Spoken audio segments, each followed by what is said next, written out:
Europe may be on the verge of something historic. For decades, the West has looked to Washington for leadership. America was the indispensable power, the anchor of alliances, the guarantor of stability. But that anchor is slipping. Under Trump, America's policies swing wildly. Tariffs one week, reassurances the next, then sudden threats against allies. Friends of the United States are beginning to wonder, can we still trust Washington? In geopolitics, trust is everything. And when trust erodes, power follows. What is striking is how Europe is responding. The continent that once defined the West is preparing to lead it again. It is not only about rhetoric in Brussels or speeches in Paris. It is about institutions, alliances, and endurance. History reminds us that Europe once held this role. From Enlightenment ideals to the balance of power, from global trade to diplomacy, Europe invented the West. Britain played lender of last resort until it was bankrupted by war. Only then did America inherit the mantle. The question now is whether history is turning full circle.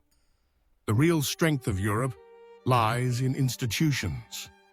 The European Union, the Central Bank, NATO, and countless other frameworks give Europe something America increasingly lacks: consistency.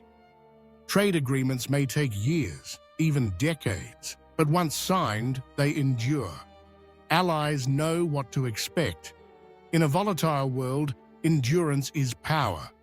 Look also at Europe's diplomacy abroad. The EU just sealed a trade deal with Mercosur in Latin America after 25 years of negotiation. Talks with India are racing forward, aiming for one of the largest trade pacts ever signed.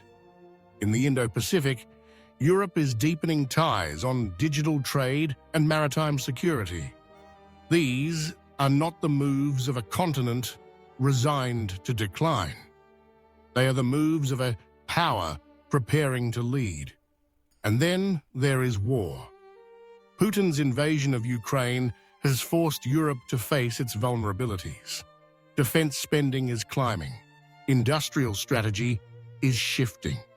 The idea of strategic autonomy, once dismissed, is now mainstream. Existential threats have a way of clarifying choices. Europe has begun to grow into itself. The paradox is that Europe's weakness may also be its strength. Endless negotiations, compromises, and consensus building may look clumsy. Yet, they create durable frameworks that outlast political swings. In a fractured world, that kind of credibility matters more than firepower. So, could Brussels become the new capital of the West? It may not look like Washington's dominance of the 20th century. It will not be an empire of bases. Instead, it will be an empire of institutions, agreements, and reliability. The quieter, steadier leadership that allies can trust. Europe invented the West. America carried it through the last century. The 21st is still undecided, but as Washington turns inward and grows unpredictable, the old continent may be called to lead again. Thank you for watching. If you enjoyed this analysis, please like this video, subscribe to our channel, and visit westernrelations.com for more insights on the politics and diplomacy shaping the Western world.